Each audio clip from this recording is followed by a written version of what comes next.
Love seeing those ideas scroll across the screen. I hope you enjoyed them as well. Good morning to those joining us in the Americas. Good afternoon to those joining us across the Atlantic. I'm Damon Wilson, Executive Vice President here at the Atlantic Council. And on behalf of our Scowcroft Center for Strategy and Security, welcome. Welcome to NATO 20 in 2020, 20 bold ideas to reimagine the alliance after the 2020 US election. I want to thank all of you for joining us for what should be a terrific and innovative discussion about NATO's future. We'll hear from top officials, including NATO's Deputy Secretary General, and also pitches from next generation leaders of our alliance. Today's conversation comes in the wake of a major study that was commissioned by the Secretary General on NATO's future, and also of our own effort here at the Council, where we've published a volume of essays titled NATO 20 in 2020, which offer these 20 bold ideas to reimagine the alliance. President-elect Biden's victory does represent a key turning point for the alliance. It's a chance to turn away from divisive rhetoric and at times inconsistent strategy for cooperation between the United States and its allies, and towards a more capable and unified response to the transatlantic community's greatest threats over the next decade. And at the heart of that response must be an adaptable, resourced, or resilient NATO, as we're here to discuss today. So here at the Atlantic Council, our founding mission is to help support peace and security for the transatlantic community by shaping the global future with our allies and partners. And it's our Scowcroft's Transatlantic Security Initiative that applies this ethos every day towards addressing the most pressing issues facing the alliance. So with such a broad array of challenges, from China's rise to the pandemic to emerging and disruptive technologies, NATO is in need of a forward-looking vision that not only builds on its track record of adaptability, but strives for an alliance that is better fit for purpose in this emerging geopolitical era. And so to complement NATO's own effort through the NATO 2030 initiative, which we'll hear more about in a moment from the Deputy Secretary General, the Council has launched this volume of essays, which I encourage you to read if you have not, each prescribing a single bold, or often very original, at times a bit audacious, if not controversial, idea that NATO should pursue.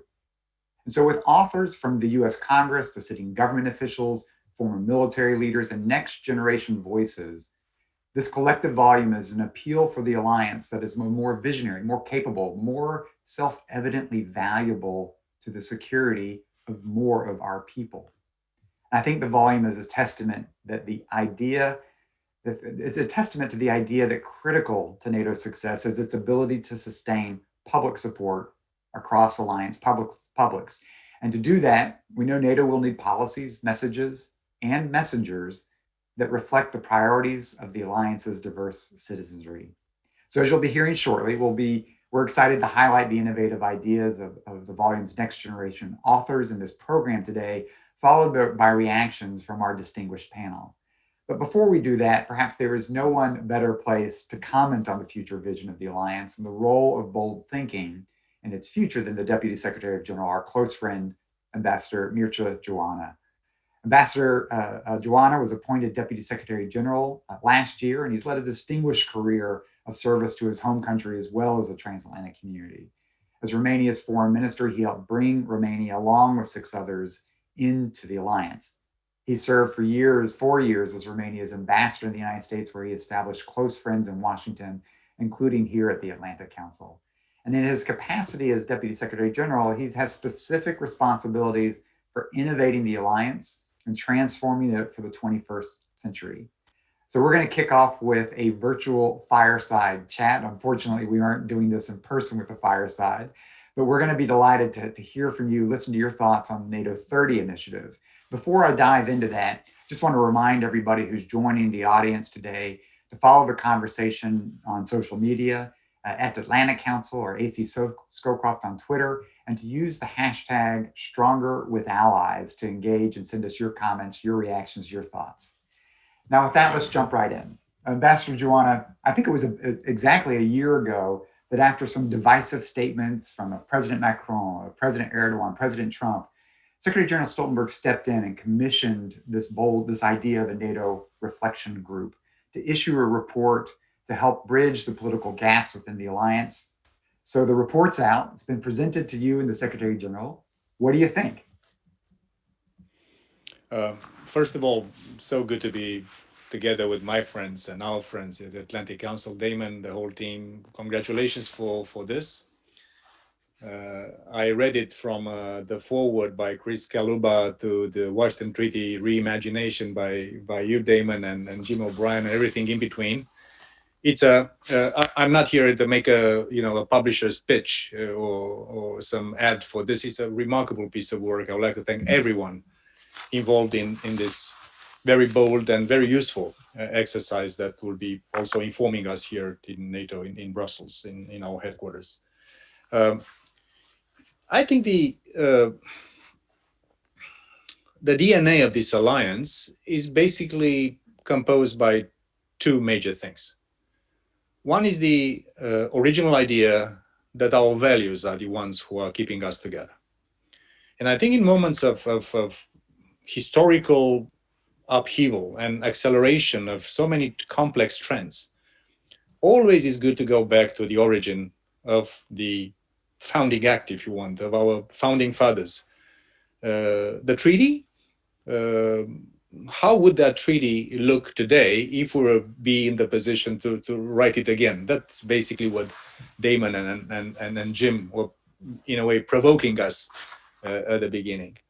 The other thing that is always important for any enduring and successful organization, and in our case, an alliance, is this DNA of permanent adaptation and strategic anticipation and foresight.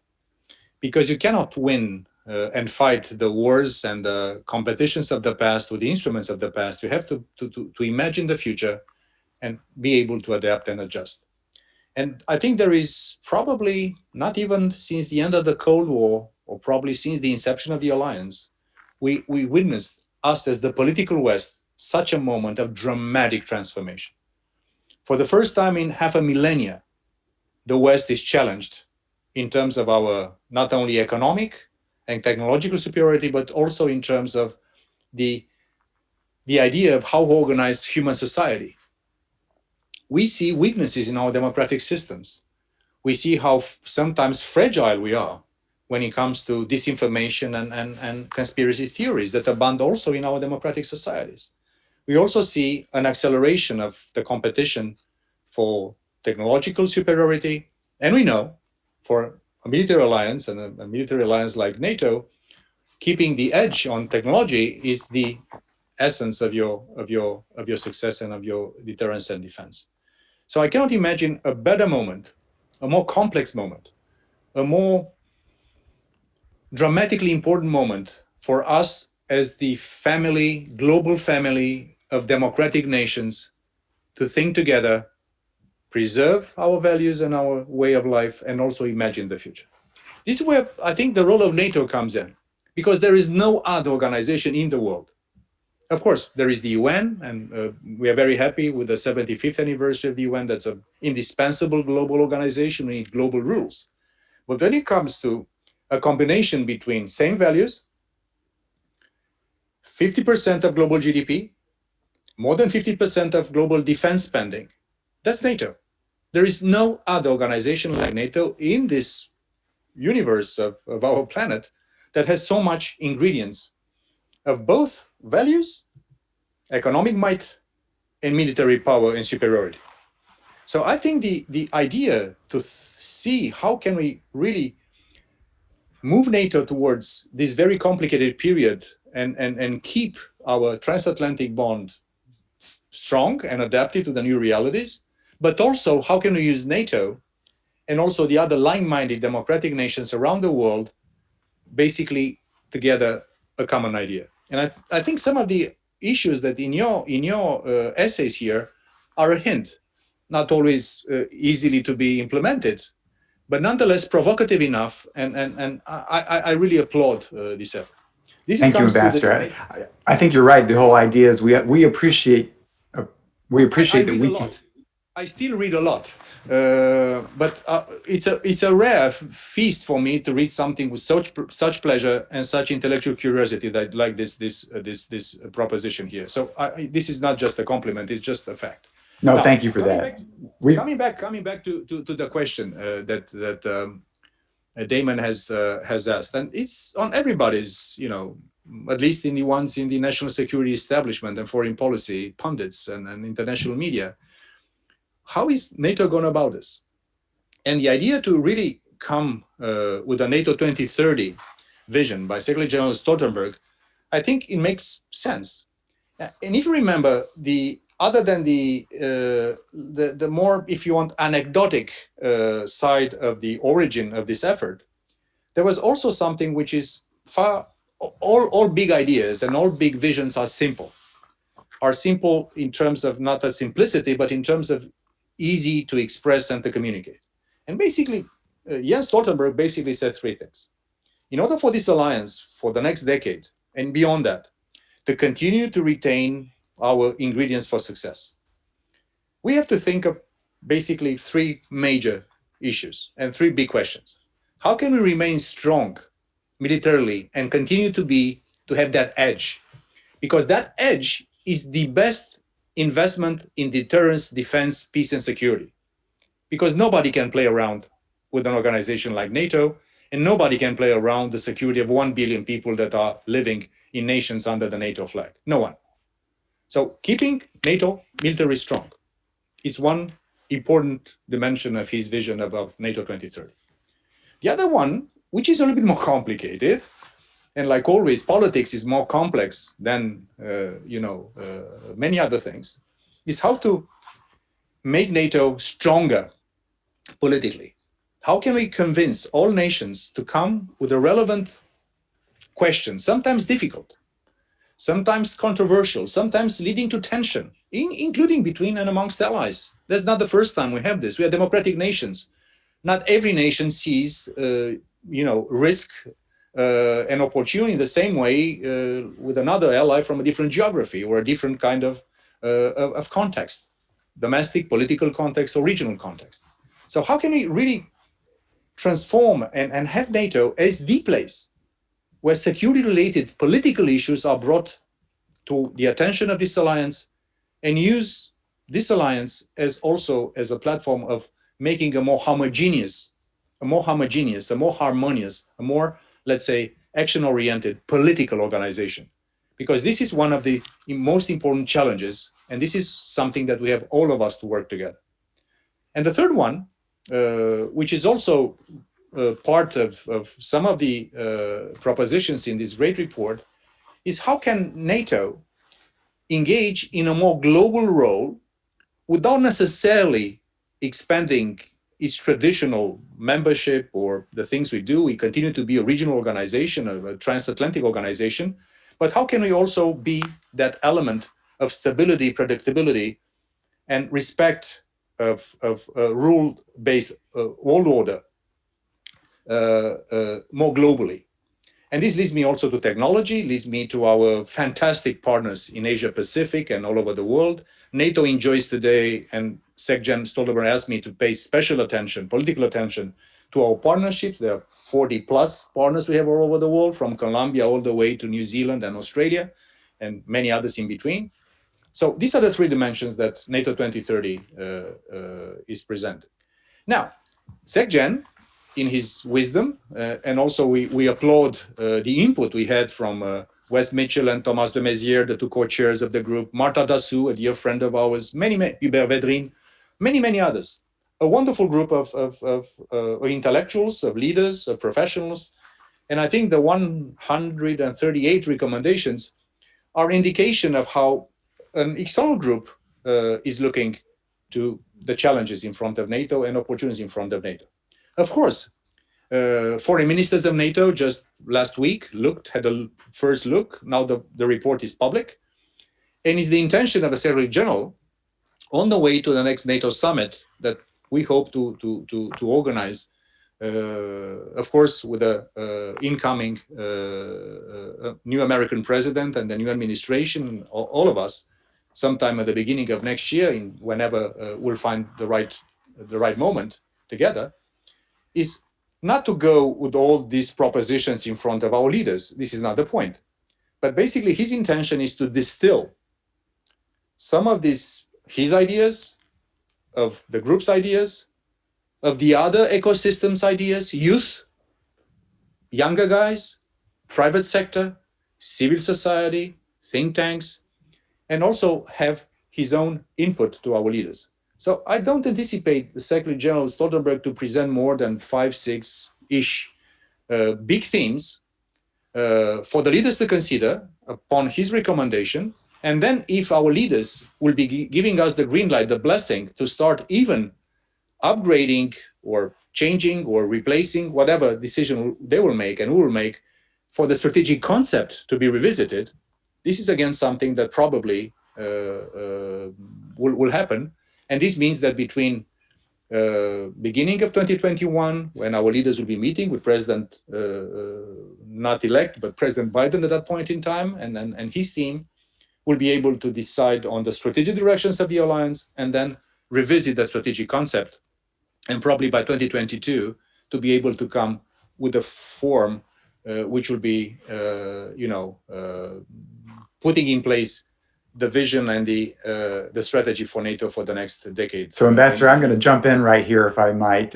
You've answered a couple of my questions already in that opening, so thank you for that. That was really comprehensive. But in the few minutes we have here, just want to try to ask a couple top-line questions about how you're thinking of it in the wake of the reflection group and the way as you plan towards a summit next year. And let me start with China. This was an issue. Obviously, Russia's not going away in NATO's strategy. This was an issue of some debate in the reflection group. It's been some debate of different perceptions around the allies. And so how do you see NATO as responding to the increasing challenge of China? Listen, China has been brought officially to the attention of the alliance in a structured way in London, when our leaders met in December 2019 in London, last time when they met at that level.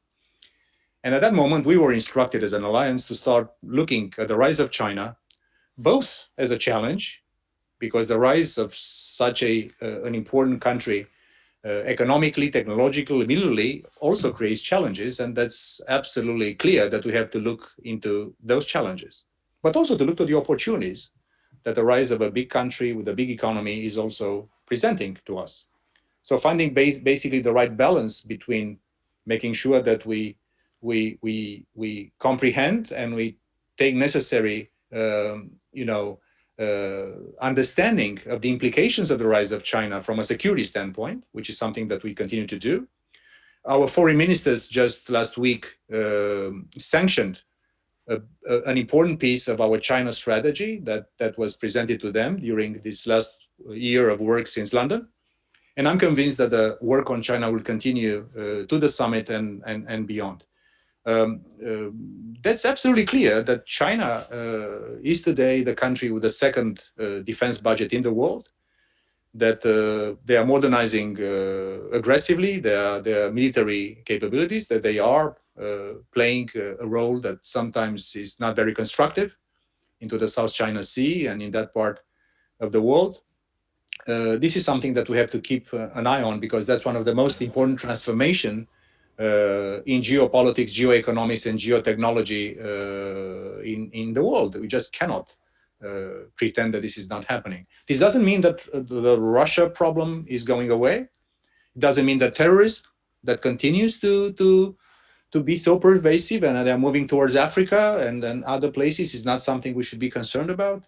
It doesn't mean that, let's say, the issue of resilience that will be on the agenda of our leaders at the summit, it's already decided by the defense ministers of NATO, are not very important things. But China is one of the most dramatic transformation we've seen in recent human history.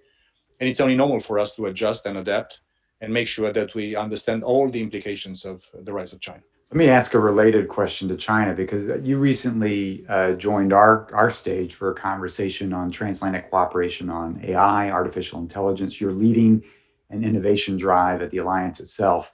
How does the alliance think about digital and data and tech as part of its future? How does that factor in to a new NATO strategy?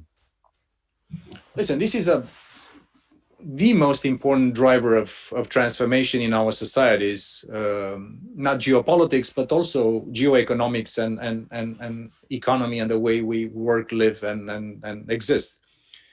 And new technologies, we call them emerging and disruptive technologies in our parlance at NATO, is already a very, I would say, a dominant part of our conversation. As we speak, both on the civilian side of the alliance, on innovation, on new technologies, we're working on a roadmap, an implementation roadmap that also will land somehow on the table of our leaders when they will be meeting next year. Our military colleagues are also working on, of course, an adaptation of what it means for our defense, security, and warfighting capabilities, the arrival of these technologies. And of course, some of the issues we discussed also with the National Commission on AI, that also the Atlantic Council is encouraging us to interact, and we learned a lot in that conversation. AI and big data, that's a major transformation for everything we do, but also for everything we do in terms of defense and security. Quantum computing is here and going to change dramatically many ways, both in civilian life, but also in military and defense and security dimension. Human enhancement, biotechnology, space, which is the latest of the operational domains that NATO has embraced also in London. So this is a dominant feature. And what I believe, speaking of the political West, is that if we are true to the hypothesis that we are an alliance and a global alliance of like-minded democratic nations, free nations, we have to make sure that when we start not only to regulate, but to legislate, to introduce new technologies into our lives, we have to make sure that they have embedded also the value part, what really makes us the kind of open societies that we are. And this is a formidable task. And this is something that I believe a sort of a transatlantic digital community, if you want. Some form of also EU can play and should play, and they are playing a very important role.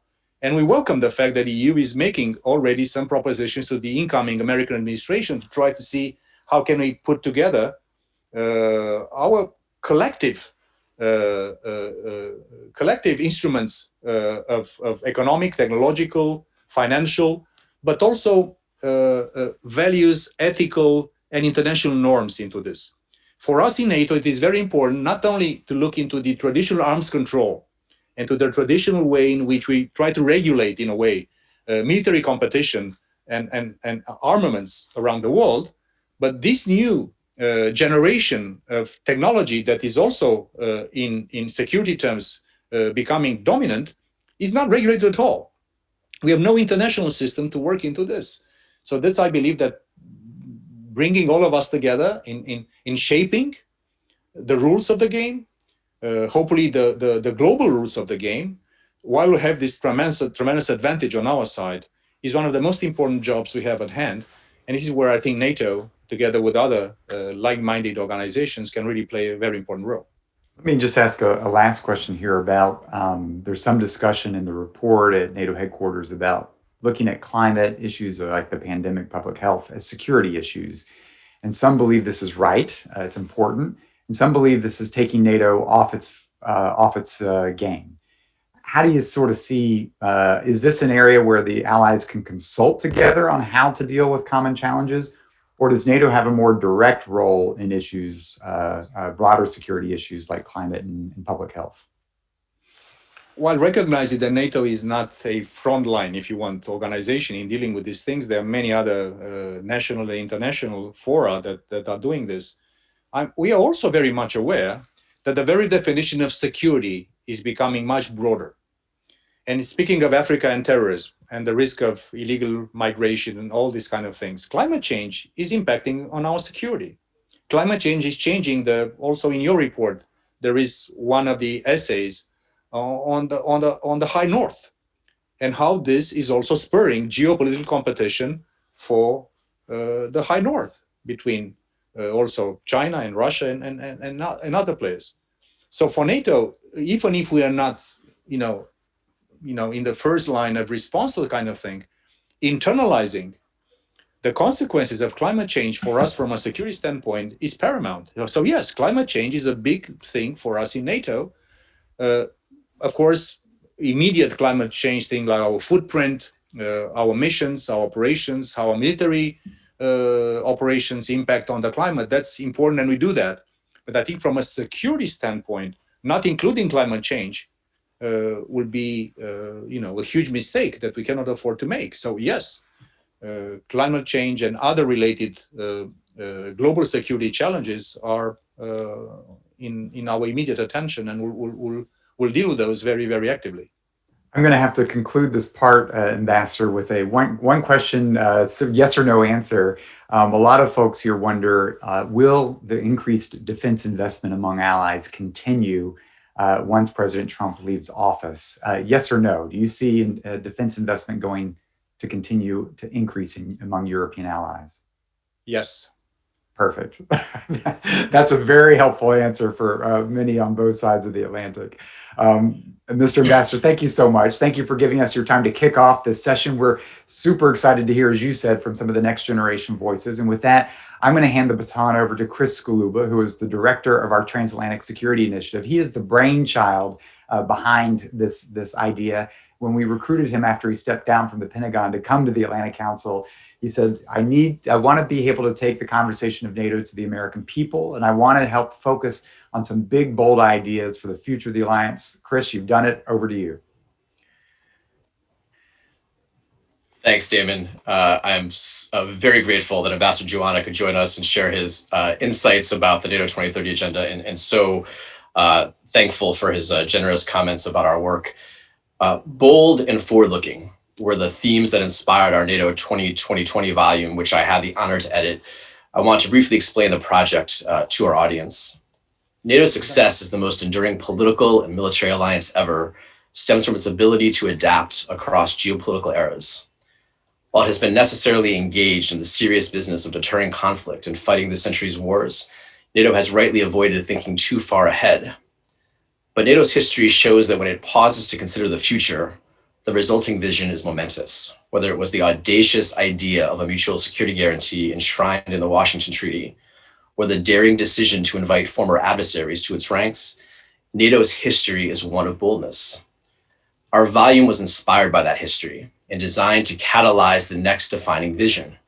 By offering 20 bold ideas to reimagine how it operates, NATO can again capture the public's imagination and win new champions for the alliance.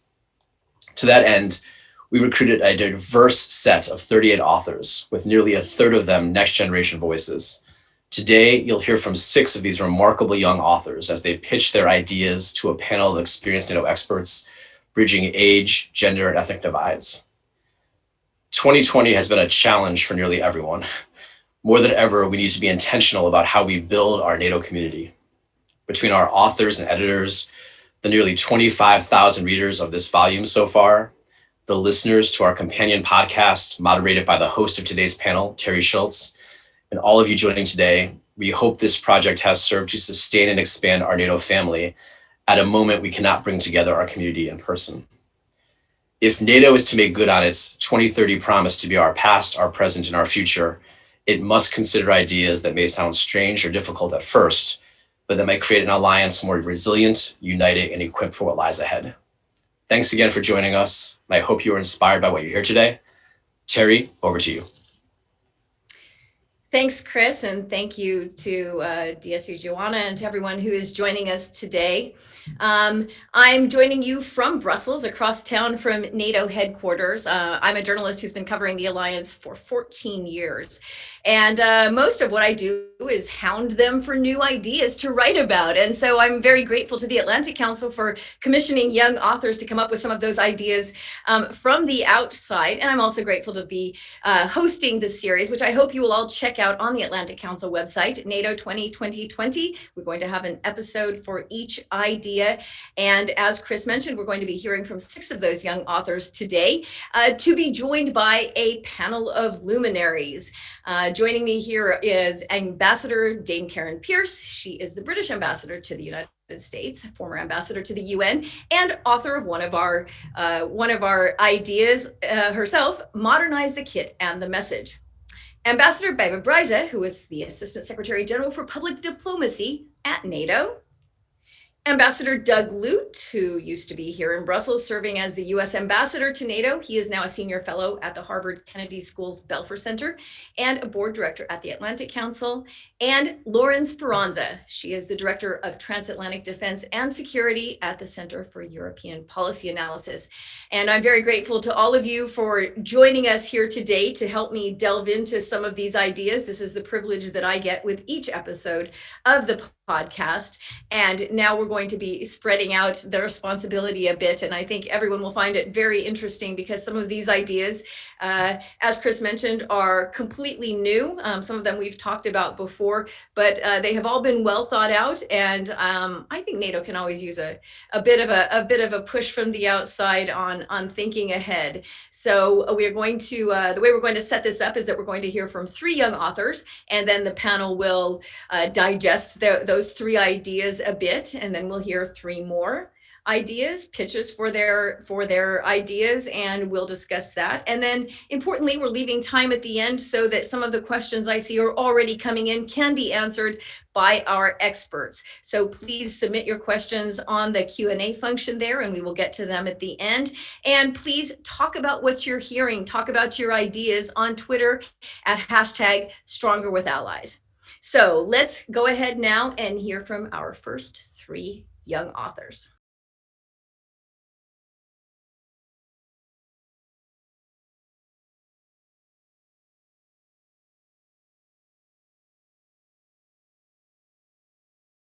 Through invasion and partial occupation, Russia has worked out the perfect formula to stop new countries from joining NATO.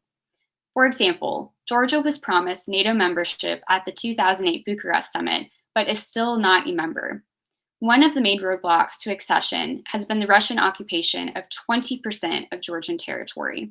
All of Georgia should be invited to join NATO. However, only the regions not occupied by Russia would get Article 5 protection. This would be a temporary measure until the occupation ends peacefully.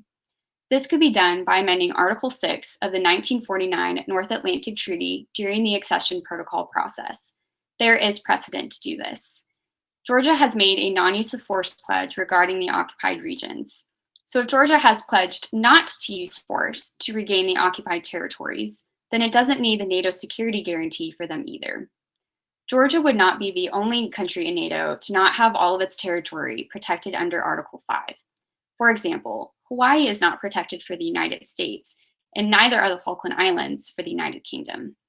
After 12 years, now is the time for creative thinking and bold leadership to get Georgia into NATO.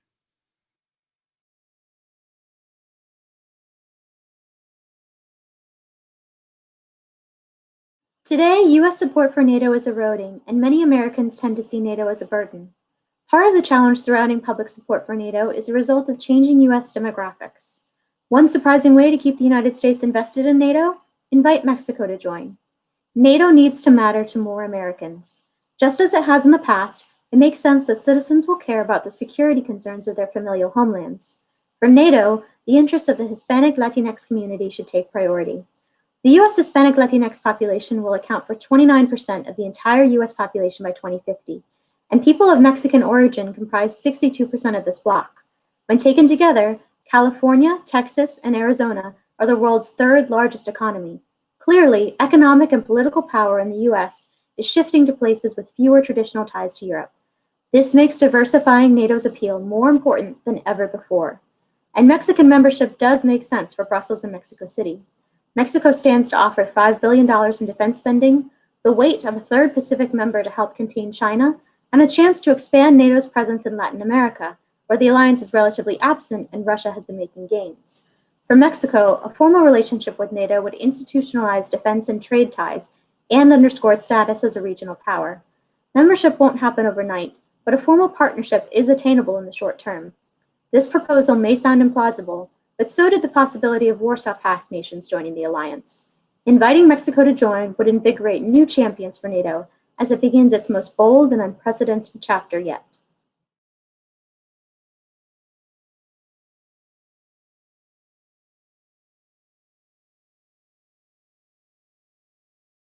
As the world has seen in recent months, the COVID-19 global pandemic has done little to stymie Chinese ambition to becoming a regional hegemon.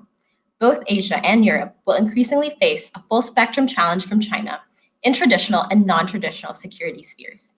It is thus our utmost belief that NATO is in the best position to take on the challenge of a rising China. The international community needs a credible, multilateral champion to serve as a strategic counterweight to Beijing's growing military assertiveness.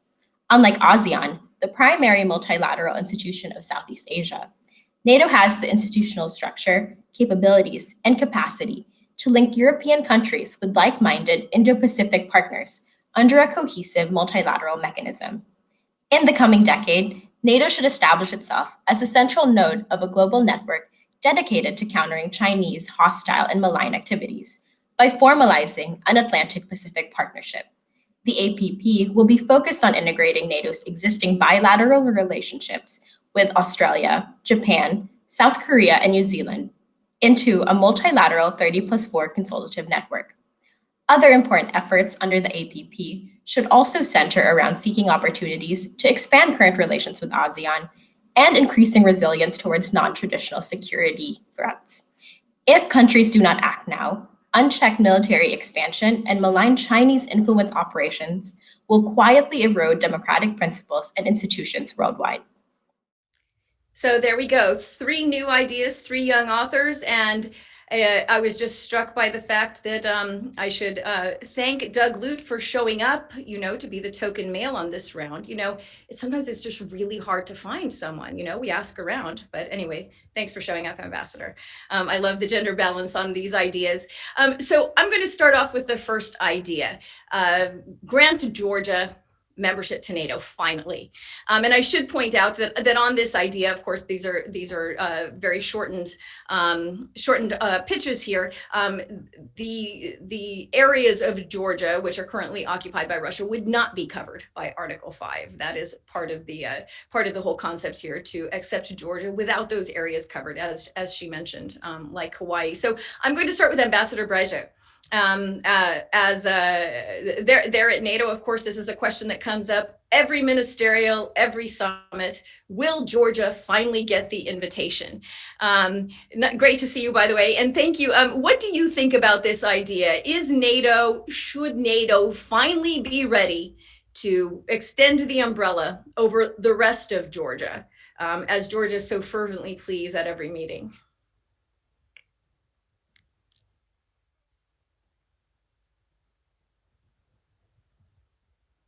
Thanks for taking this on.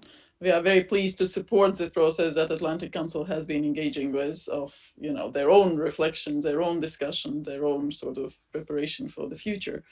And as always, we at PDD are there to support our civil society and think tanks and everyone else who help us to think.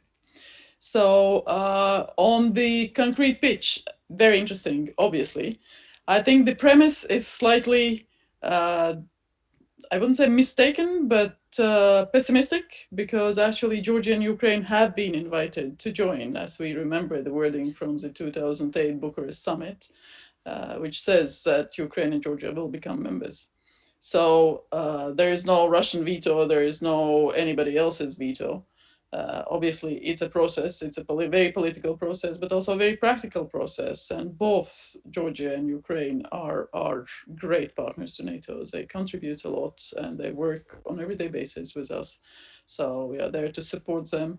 And political decision has been made. We obviously need political consensus to go through the steps and how that will take place. That is true. We should be careful about the wording. There is a plan in place, but it doesn't move as quickly as the Georgians would like, of course. But are you saying that the weight about Georgia moving forward towards full NATO membership is only on Georgians? I mean, what are some of the other blocks, if not Russia? Russia doesn't have a veto right on NATO's expansion, and we have seen throughout the history that is a fact. And NATO doesn't have a veto right either on Ukraine's or Georgian accession to NATO. It's very much around NATO's own political decision making and the process. And meanwhile, We are working, on a very practical basis. Just last week, we had NATO ministerial with both ministers present virtually this time. One day we will meet in person again. So it's really very practical work that is happening to make sure that the standards, that they grow into standards, that they are able to use their full potential in terms of military, political decision making, resilience, everything, as for every member state. Ambassador Lute, you've been in those meetings. You've been in the discussions around the table many a time. Do you think the U.S. should be doing more to bring Georgia both in Georgia to help their reforms move along more quickly, and inside NATO to push the allies to be ready to move more quickly on Georgian membership? So, Terry, whenever I address a question about NATO enlargement or adding new members, I'm drawn to the treaty, right? And Article 10 of the Washington Treaty really lays out 3 criteria for adding new members. One is that the new member, the candidate, must abide by the principles of the treaty. And here, this is democracy, individual liberty, rule of law, right? The second is that the candidate must be able to contribute to NATO's mission, the defense of the North Atlantic area. And then the third one is the tough one. The candidate must join with the full consensus of the now 30 members of the alliance today. And it's that third criteria, when applied to Georgia, that is the hang-up, because we don't have consensus among the 30 current members. That's because there's a divide in the alliance between those who recognize that Georgia is a good candidate for membership. Georgia has contributed and so forth. Georgia has made a lot of progress on the political front. But on the other hand, one of the largest contributors to NATO operations abroad, actually. That's right. One of the largest contributors among NATO's partners, right? So those 2 criteria seem to be met, but we don't have consensus because others in the alliance, some in the alliance, look at increasing NATO membership intersects another big issue for the alliance, and that is the alliance's relationship with Russia. This is not to say that Russia has a veto on membership, but there's a significant number of allies today who believe that the priority should be getting NATO's relationship with Russia right, with a balance between deterrence and dialogue before adding more members. So we're missing that third criteria, consensus. And I would just note that worse than the current situation where Georgia is not a member is a situation where the alliance launches into this effort towards membership, but is unable to reach consensus, and therefore makes very public this divide within the alliance. So I think we're at a period of consolidation among the 30 current members while we work out NATO's relationship with Russia. Okay, well, that would move us well into the other 2 questions posed by the by the pitches, and that is extending membership to Mexico. And I have to admit, when I had the discussion about this with the authors, this was one where I was just like, that one seems a bit further to me than Georgia. For that, I'd like to bring in Ambassador Pierce. You're there in Washington, and this pitch was very much directed toward bringing in the population of the United States to feel that NATO is doing something for them, to not feel that it's so remote. Ambassador Pierce, would extending NATO membership to Mexico make Americans feel like the circle had been closed? You've got Canada, you've got the United States. I mean, does Mexico just need to be there to sort of close this circle, or is that an idea too far for you also? Well, thanks for asking me. And I think this is a great idea. And I think all of the essays were fantastic and very well written. And thank you to the presenters. So even if the panel doesn't like your doesn't support your suggestion, please keep them coming. We always open to challenge, always open to bright ideas. Instinctively, when I saw this, I thought, no, that won't work. But I am really struggling to articulate why. I think on the premise of would it make NATO more attractive to a domestic American audience? Primarily, that's not a question foreigners should be answering. But I think the answer probably is yes, it would. It would make NATO more attractive to a domestic American audience. But I think the next question is, would it then be NATO? NATO's role is a very interesting one. It has a geographical southern border, as it were. It has the Tropic of Cancer, but it doesn't have an east or a west border, which is one reason why it can deal with China. I suspect that the answer is what Ambassador Luke was referring to before. I suspect you would never get consensus within NATO that they would extend an Article 5 guarantee to a country that had no obvious interest, no obvious stake is a better way of putting it, in Euro-Atlantic security. But I think that's an obvious answer, but it's a bit of a boring and a bit of a Weasley one. I think if we do want NATO to survive and thrive, and we do want to consolidate alliances of democracies, countries who are willing to play an active role in upholding stability and security in their particular region, I think this is a really interesting idea. I need to be clear, it's not UK government policy, but I think it's a thought-provoking and interesting idea. And I wouldn't like to see it dismissed out of hand, but I think the practical considerations mean it's not one for now. But why Canada and not Mexico? I mean, isn't that exactly? This is when you intellectualize it. I think it's a very difficult one to say no to. Mexico is in the North Atlantic. Very hard to when you break it down. I find it, as you can tell, I'm struggling. I find it very hard to find intellectual reasons as opposed to practical reasons why not. So I think it's one of those ideas whose time has not yet come, but I would not like to see it off the table. I think that's fair. That's the direction I found myself when I was discussing it with Gabriella and Chris also. So then we move into moving across the Pacific even further. And Lauren, now I'd like to bring you in because you've been writing a lot about China lately. So if NATO is reluctant to extend to Georgia, which has been fighting alongside it very fiercely in Afghanistan, for example, and if it doesn't really want to go to Mexico, which is attached to two of its other allies, what about Asia Pacific? Well, thanks so much, Terry. It's great to see you. And thanks so much to all of my Atlantic Council colleagues. It's great to be back here with my Atlantic Council family and really happy to be included on this distinguished panel. I think the China pitch is particularly timely. China was perhaps the biggest headline coming out of the NATO 2030 experts group report, the reflection group report.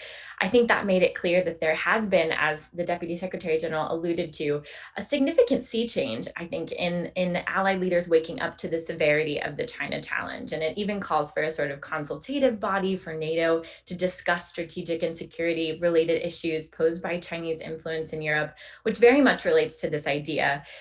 The report also calls for a revamp of the way NATO does partnerships with a particular emphasis on outreach to new partners in the Indo-Pacific. So I think that provides something to build on there. You know, it relates to this idea.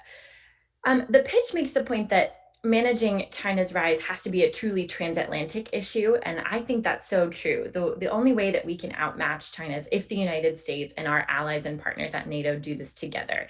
And I think this will be a key strategy of the Biden administration too, whose top foreign policy priority will include China. They'll be keen to leverage our allies as a strategic advantage in that competition.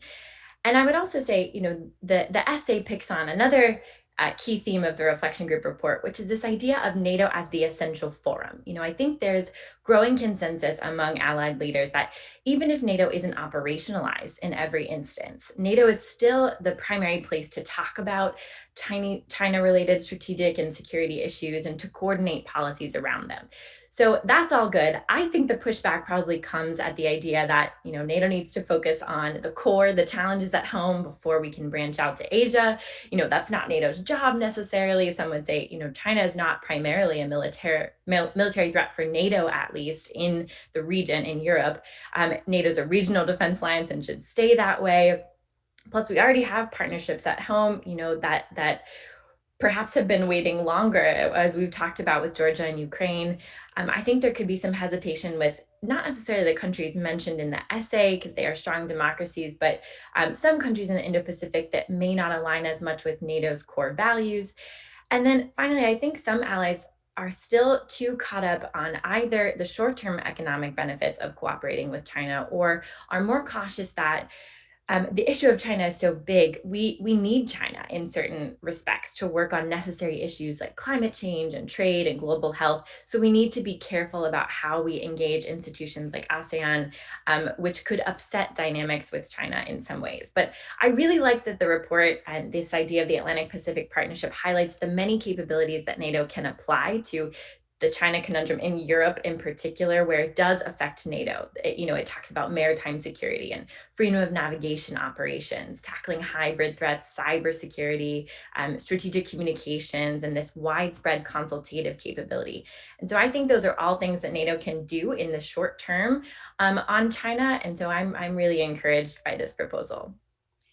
And, NATO just had a foreign ministers meeting a week ago in which Asia Pacific partners were invited, and this sort of strengthened partnership was discussed. Ambassador Braja, you were there.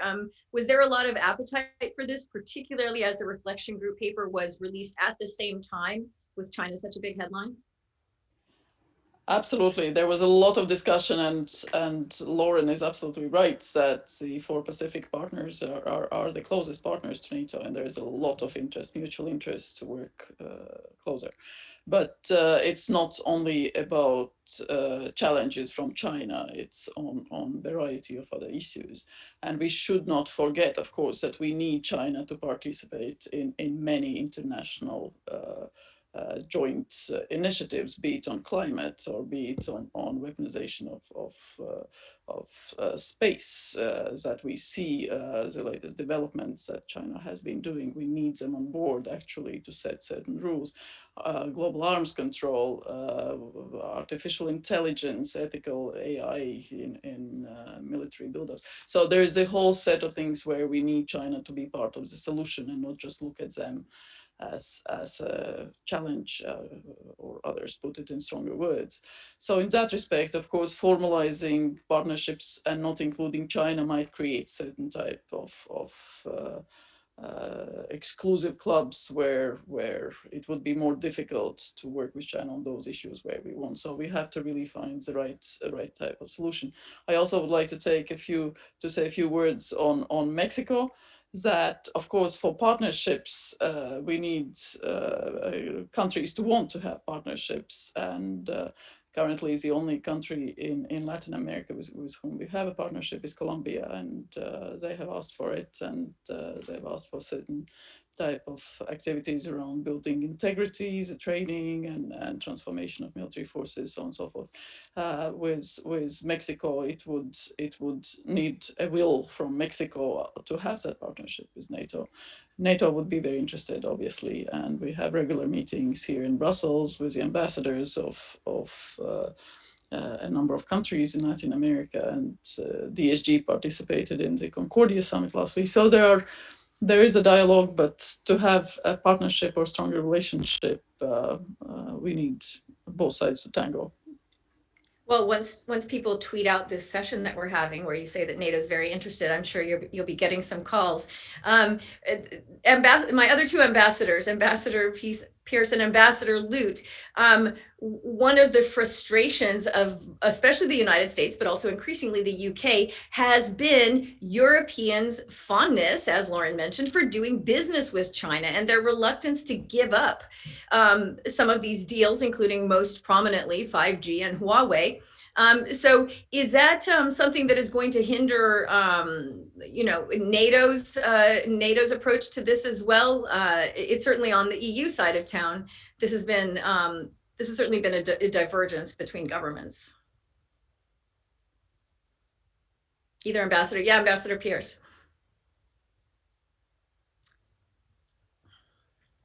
There we go. Sorry, I think this is a really interesting question, because I think the pandemic has solidified countries' concerns about China, coupled with Hong Kong, with what we see on the Uyghurs, what we saw on the Indian glacier.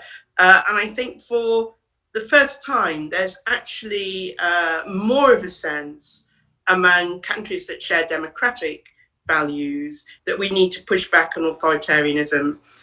We need to push back on some of what China has been doing.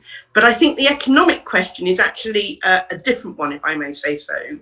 The reason the 5G issue is a problem is not because a Chinese company is in the mix to provide 5G services.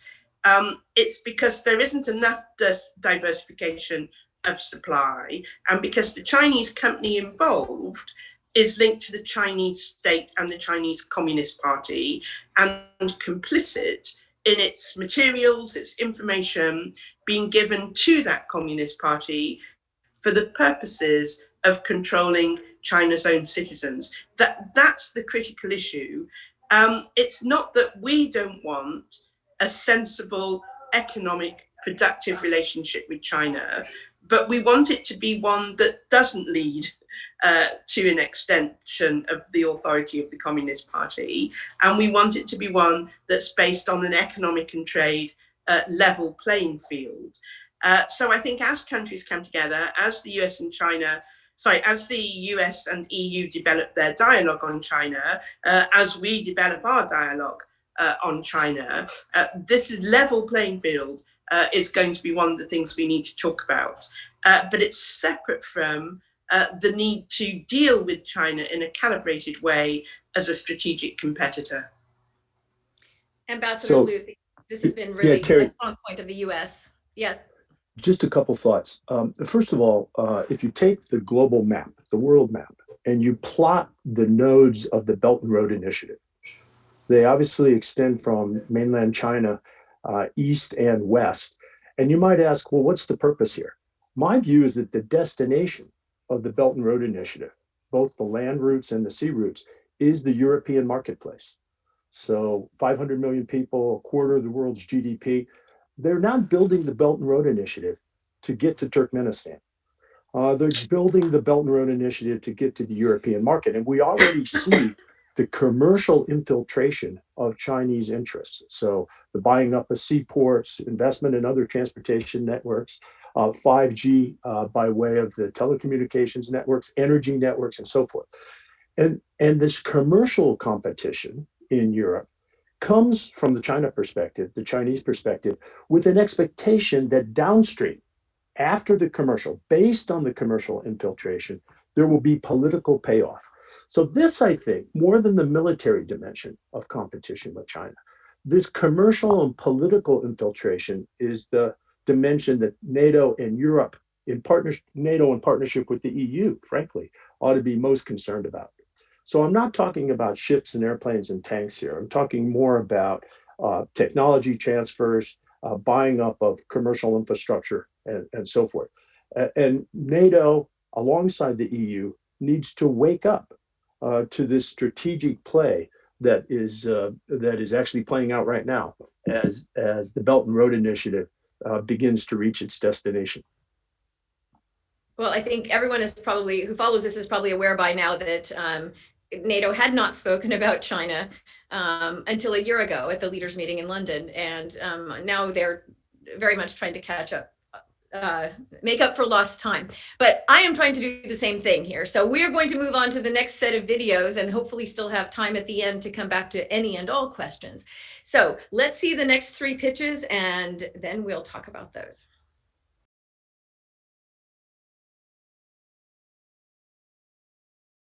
I'm Sienna Ciccarelli, and along with my colleague at the Center for American Progress, Max Bergman, am pitching the idea of a NATO bank. At CAP, we've been thinking about the 2% pledge and the future of NATO itself for several years now. This issue isn't new, and it's been a constant source of tension between the United States and Europe for the past few administrations. But in the wake of the COVID-19 pandemic, it'll be more important than ever before. On one hand, it's likely that the alliance will need to continue to spend on defense to meet the challenges of today, but most members will be facing tough budget choices for the next few years. One of the ways to think creatively about this budget crunch could be to create a NATO bank. There's plenty of precedent for NATO to follow in creating an internal lending institution.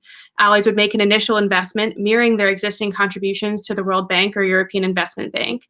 Much like these existing institutions, the bank should be set up with guardrails and standards for lending, including thorough due diligence practices to make sure that funds are spent on projects in line with NATO's standards and values.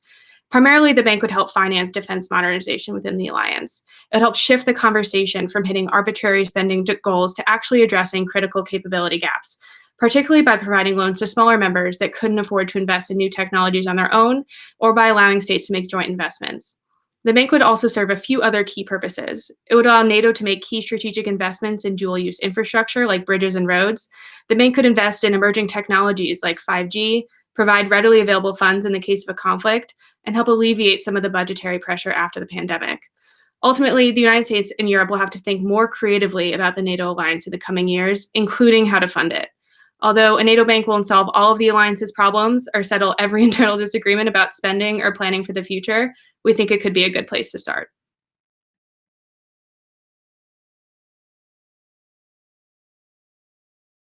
Neuroplasticity is the ability of our brain's neural networks to continuously grow and reorganize themselves, either to map out new skills or to recover from injury. Neuroplasticity, however, is also a key NATO attribute. In 2020, the Alliance needs to use this institutional flexibility to respond to a security environment in flux. COVID-19 is just the miner's canary for a landscape which will increasingly include non-traditional threats such as pandemics, climate change, resource scarcity, cyber attacks, and disinformation. That's why my co-author, Jim Townsend, and I propose that NATO adopt a fourth core task focused on resilience. The Alliance already has a resilience framework in place. However, we believe that prioritizing it is key in protecting member states against novel threats around the corner, while also reinforcing collective defense and deterrence. With this stronger mandate, we believe NATO should make resilience functional by better engaging the private sector, civil society, and partner institutions such as the EU. Forward-looking, extending it beyond the key industries in the baseline requirements and establishing a dynamic lessons learned program. And importantly, funded, earmarking resources and developing resilience capability goals via the NDPP, similar to current defense standards. When the only constant is change, NATO can lean into its neuroplastic essence to prepare, respond, and leap forward from the next strategic shock.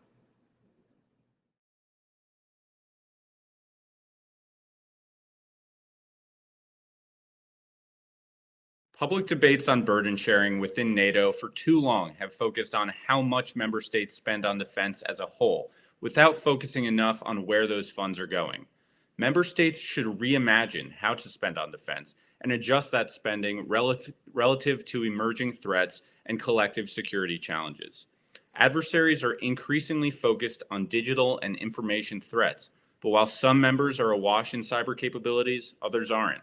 As NATO grapples with how to operate in cyberspace, it must follow strategy with resources. To ensure funding for cybersecurity is prioritized, NATO should adopt a 0.2% commitment to digital defense spending. This target would increase by roughly 2 to 3 times the amount that most member states spend on cybersecurity and offensive and defensive cyber capabilities. The 0.2% should be spent in 3 distinct areas: enabling offensive capabilities on the battlefield, defending digital systems ranging from laptops to combat aircraft, and transforming the IT infrastructure of the alliance. A modern force, like an innovative tech company, must be able to harness, store, secure, and share vast amounts of data from anywhere on demand. It must work to develop doctrine and capabilities to conduct cyber operations, and it must invest in defending its digital systems. The digital 0.2% commitment, an aggressive and ambitious one to be sure, offers a visible pledge and anchors states to meaningful contributions toward continual modernization. Okay, so some of these, two out of the three, deal specifically with spending, with money. And therefore, I'm going to start with Ambassador Lute as the American on the panel here, the American ambassador. You have had to go in and deliver these tough messages to allies before about the 2% of defense spending. Would you want either to be discussing how much allies should contribute to a bank in NATO's behalf, or to be hounding them about 0.2% spending on cyber, regardless of how important we all know cyber is? Probably the United States would be one of the impetus. It would be, if not the main impetus, one of them for spending more. Well, look, Terry, I think two of the three topics in this section really are closely related: the resilience topic and the cyber topic, because cyber defense, cyber security is a major component of resilience, right? And I think that the 2%, the current 2% goal for defense spending should be broadened. The definition should be broadened to provide incentive to invest in resilience and cyber defense related capabilities. The challenge here is that many of these resilience and cyber capabilities span the gap between military or defense, MOD, Ministry of Defense spending, and other sectors of the national governments inside alliance members. So we're going to need to be a little more adaptable here in terms of what counts towards 2% and what does not. Let me set those two aside, though. And with regard to the idea of the bank, I think until we secure reliably 2%, meet the 2% obligation for spending, the notion of creating a new pot that is a multinational bank, I think is a bit of an overshoot. I think we need first to focus on the national spending goals. And look, we're 6 years into the 10-year 2% pledge taken at the Wales summit, where you were there, Terry. And I think that we need to let that manifest, let that mature, and meet the 2% goal. And then we can take on greater ambitions. In practical terms, it's hard to imagine increasing beyond 2% to, for example, create a multinational bank, especially in the wake of the financial demands for COVID. Yeah, I kind of thought the same thing. As practical as it sounds, when you read this, and I would encourage everybody to read all of these essays, and they're being posted conveniently in our chat here. Wouldn't it be easy? Wouldn't it be nice if every time NATO needed some more capabilities, it had a fund already there waiting, instead of having to go to allied governments and discuss it? But Ambassador Pierce and Ambassador Breja, you both come from countries that already do spend 2% on their own defense. Do either of you think that that governments could be convinced to put some of that money in a bank for contingencies, or that they would want another very specific pledge, a 0.2% for cyber, specified as a NATO requirement or goal? I'm quite interested in the notion of specifying a target for digital spending. Whether 0.2% is right, I'm not qualified to say, but certainly of the additional $20 billion plus that the UK announced recently on defence spending, a large portion of that is dedicated to the cyber digital side. So I think that's a very interesting idea, and I would really welcome NATO studying that. I think the idea of a bank, however, I think it changes the nature of the NATO alliance, and it makes it a different sort of institution if you have money, and the member state's job then becomes to work and allocate that money and run it. And I think you then end up having different governance arrangements that take you closer to the European Union. And the significance of that, I remember being told by many colleagues who've served in both NATO and the EU, not British colleagues, European colleagues, that there is a subtle difference between unanimity, which is what the European Union requires, and consensus, which is what NATO requires. requires. And it's fundamentally the switch between what's permitted, what's prohibited. And I think if you had a bank and institutional funding, you would end up, just because of the need to run that funding in a certain way, you would end up moving away from consensus and into unanimity. And I think then you would end up with a different sort of dynamic in the alliance. So my personal view is that better to keep things as they are in funding terms, but this notion of hypothecated funding, I think, is very interesting. What do you think, Ambassador Breja? The issue and the link between the cyber and resilience, of course, Ambassador Lute is completely right. When we look at the hostile attacks under the Article 5, under the kinetic type of attacks, they are all linked. They are all linked to resilience. They are all linked to proper investment, and they are all national responsibilities. They are all allied responsibilities. When we look at cyber, of course, we already have cyber defense pledge. Cyber is included in the defense planning process. So there are tools how to help assess the allied readiness and investment in those priorities. It's not easy. It's not as straightforward as, you know, buying certain amount of certain types of military capabilities per se. It requires cooperation from the private sector and up until every individual. So it is a whole society effort, literally. And as we have seen with some recent developments, also some cyber attacks and hacking, it does concern the government cyber actors themselves and private sector as much as everybody else. So the answer there is yes, government commitment, policies in place, cyber sector awareness, involvement, and collaboration, and the individual resilient citizens, of course, there to understand, be aware, and prepared to respond if necessary individually and prevent, most of all. On the NATO bank, actually, we are discussing all types of innovative ideas and various work streams around the EDTs, emerging disruptive technologies, and what is the best way to finance quickly and with agility, various new initiatives, how to maintain NATO's technological edge. So there is a wish for more innovative type of approaches, how to finance it. Whether a bank would be a new innovative way how to do that and achieve results that we need.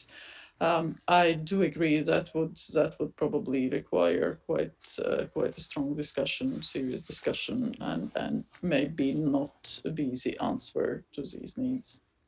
You know, Lauren, Terry, if I may. Just quickly, I want to bring Lauren in here. Sure. On cyber, I think NATO needs to link much more closely with the EU. You know, a year ago, the EU required a national cyber assessments from each of its member states. NATO has not done that. The EU has developed a institutional toolbox. NATO has not quite done that. NATO still talks about guidelines, not standards. So I think there's some catch up here, and that NATO needs to be more aggressive with regard to cyber and its connection to resilience. Well, this was specifically linked to 5G and Huawei, the toolbox and the assessment of possible vulnerabilities. But yeah, you're right. Although many of those countries, of course, are also NATO allies, there would be some who aren't. Lauren, let me bring you in on resilience in particular. What do you think? Do you think we're talking about whether some of these things should be not regulated or mandated by NATO, but the topic of this essay was whether it should be officially declared another core task of NATO. When I think about NATO's core tasks, they kind of all inherently include a need for resilience. Do you think this should be specified as yet another core task? Thanks, Terry. I think the point on resilience is really important. And as you say, it really runs through and permeates across everything that NATO does. And unfortunately, I think this has created a little bit of buzz around this word, you know, that it kind of means something different to everyone. And for that reason, you know, everyone kind of vigorously nods when you talk about resilience, because we we all think it's a good thing. We all want resilience. But I think the challenge is, you know, of course, we should incorporate that more specifically into what NATO does, but it feels intangible, it's difficult to measure, and that's a challenge for implementation. And I think that's exacerbated by the fact that, there are so many players involved, whether that's, national bodies, international institutions, civil society, the private sector, that all contribute to resilience in different ways. There's no one size fits all solution because it looks different to each actor and requires something different in each context. That vast scale can make it massively, expensive, and there's no real forum to bring all of these stakeholders together and to drive the resources behind it. So I think NATO could do this and should do this. It's just a very significant undertaking. And I think we have a lot more to do in terms of defining exactly what we mean. Are we talking about, NATO's resilience pledges talk a little bit about, kind of governments being able to provide public services during disasters and crises, but there's a lot of the resilience conversation happening in the context of societal resilience to disinformation or resilience of cyber networks and critical infrastructure attacks. So I think it's probably a combination of all of those things, but we need to determine, what are our exact goals and who is responsible for doing what. And so I think that's important. But one thing I'm encouraged about is that, in October, when NATO defense ministers met, they did agree to strengthen the Allied Resilience Pledge when NATO leaders meet next year. So I think that started to lay the groundwork for more feasibility here. It's just about codifying, what exactly we're trying to do and leverage this to get ahead of future shocks, and not think of it so much as a reaction, but as preventative. And then maybe if I could, a quick word on cyber, Terry. I don't want to get ahead of you, but since we've brought that up in a couple different contexts already, one thing we haven't really talked about is that the essay on cyber really mentions the importance of offensive capabilities. And I think that is a tricky conversation in a NATO context, of course, because NATO is a defensive alliance. But I think what we need to recognize is that the alliance is already suffering attacks from Russia and China, whether that's, especially in cyberspace, critical infrastructure intrusion, cyber espionage, intellectual property theft, disinformation. All of these things have an impact on NATO, on their nations, and on the infrastructure that our capabilities and our military forces rely. So to some extent, we are already behind in that way, that these things are happening and they merit a response. So in some cases, you could argue that NATO could be doing more to take an active defense or to do things that might be considered offensive capabilities. But more importantly, I think the report makes the point that nations need offensive capabilities. And so even if NATO is not the platform to orchestrate a counteroffensive, NATO nations have already volunteered. Some of them, I think it's 9 of them, have volunteered to kind of employ offensive cyber effects in support of NATO activities. So I think using this as a framework, this more aggressive and concrete spending target for cyber and digital, I think that could really help us get there, to really get ahead of the curve and not just focus only on cyber defense and resilience, but it's also about developing offensive capabilities independently and in conjunction with conventional capabilities. Well, I think you're right. And of course, once cyber was declared an operational domain, you have so much more leeway to even talk about offensive, to be prepared for the need for offensive measures. Right. And to do that more specified now. Right. I was just going to say, and to do that a little bit below the Article 5 threshold. I think that's the key space where NATO needs to get more comfortable. It's difficult. It's not what we're used to. But I think to stay ahead in this strategic competition, we really need to be operating before these things reach the Article 5 threshold. And just to go back, just very quickly, I think it's also important. Oh, go ahead, Sorry. Ambassador. I think on the cyber, it's also important to remember that we do exercise that cyber is part of all military exercises that we do. We do separate cyber exercises with all the teams on all sides, and there's a lot around political sensitivity on attribution and many other things. So but allies have improved a great deal. Our cooperation with the EU, as Ambassador Luther said, is crucial in this respect. EU's regulatory power in a number of cases and what they have done actually help allies a lot. But national investment, national responsibility and involving the private sector and individuals, citizens, or civil society groups or informal networks will be crucial to really prepare deter and defend in any of the situations, be it cyber or be it any other hybrid activity. Well, it certainly has come a long way in the discussion at NATO. I can remember years ago when we were discussing cyber, no country wanted to share its capabilities, its own defensive capabilities. And so obviously the willingness of allies to remember that a cyber attack on one of them is a cyber attack on all, and then everybody has linked systems, that has come a long, long way from when it first started being discussed. I know that Ambassador Pierce has to leave at 4:30. So I wanted to just get a couple of questions from the audience because I really appreciate them hanging in here. And we've got 20 questions in the Q&A, so I feel terrible about not being able to get to all of them. But let me start with one from my Estonian friend, Alar Oljam, who asks, and this is a key question that we did mention, including in this last round, about the EU as a partner of NATO going forward. This is something that comes up constantly, especially as NATO reviews its strategic concept and Europe discusses greater strategic autonomy. Are these processes complementary or contradictory? So anyone who would like to take that? Terry, let me just weigh in on this. I've long thought that a partnership between NATO and the EU must be the most natural thing in the world. Here you have a common geography, common challenges. We have now 21 common members. And I think that the steps taken recently to link more closely the policy arenas, that is the North Atlantic Council from NATO dealing with the PSC at the EU, really makes much more sense. So I would like to see sort of the next generation, especially as we deal with things that are below the purely military threshold. So we talked about resilience, we've talked about cyber, we've talked about 5G, we've talked about Chinese competition. All of those bridge the boundaries between these two large organizations. And I think demand that they, in the next generation, move much more closely together. Ambassador Breiser, from NATO's perspective? The contact that we have, on staff-to-staff level is literally every day.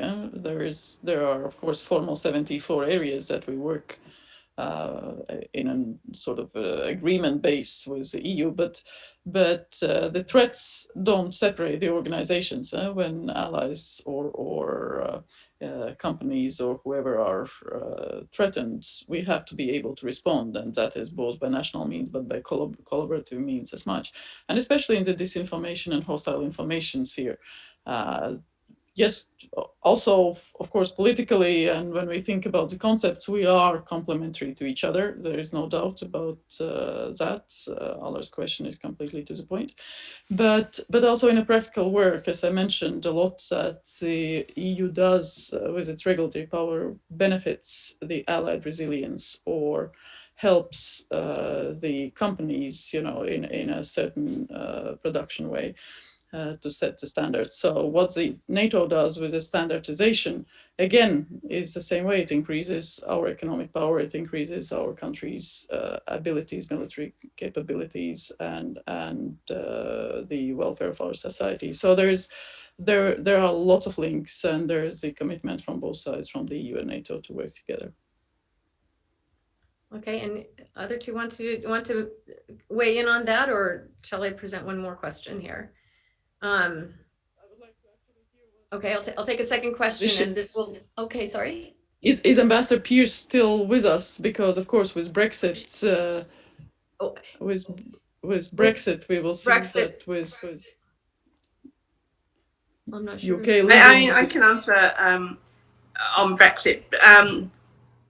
UK leaving the European Union is not going to change one iota our commitment to European and Euro-Atlantic security.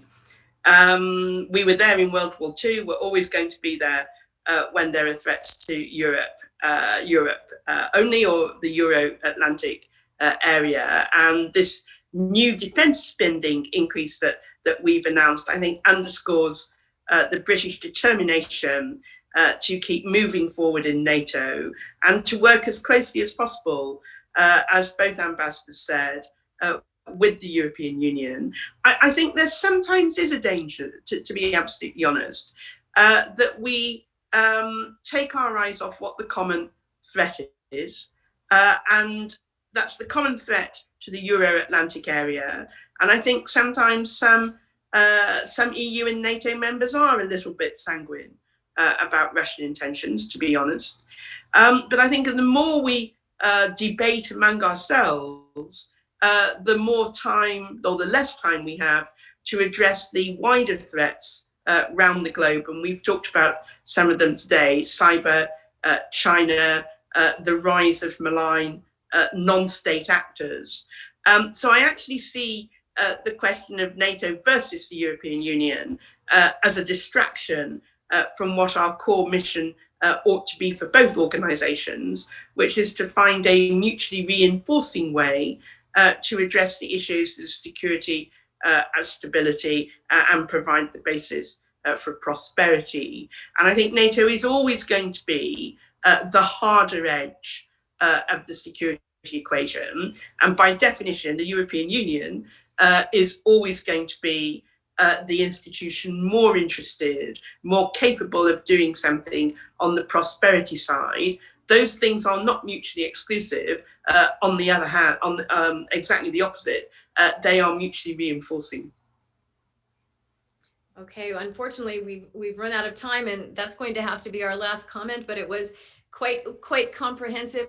I would very much like to thank my panel, Lauren Speranza, Ambassador Pierce, Ambassador Braja, and Ambassador Lute for joining us, but especially to our young authors who have such great ideas, very inspiring to me. I feel so privileged to host this series, which I hope you will all check out on the Atlantic Council website, NATO 2020. All of the 20 essays are there. Every week we're releasing a new podcast where we have discussions just like this with the authors and let them go into much more depth and basically shame me with their brilliance every episode. It's a wonderful experience. But thank you to all of us, and of course to the Atlantic Council for launching this program. Chris Galuba, great initiative. Thank you to everyone who joined us online, and please continue the conversation on Twitter at #StrongerWithAllies. We will try to go there and answer your questions and continue discussing these new ideas for the next decade and beyond. Thank you so much to my panel and to everyone else. Bye-bye.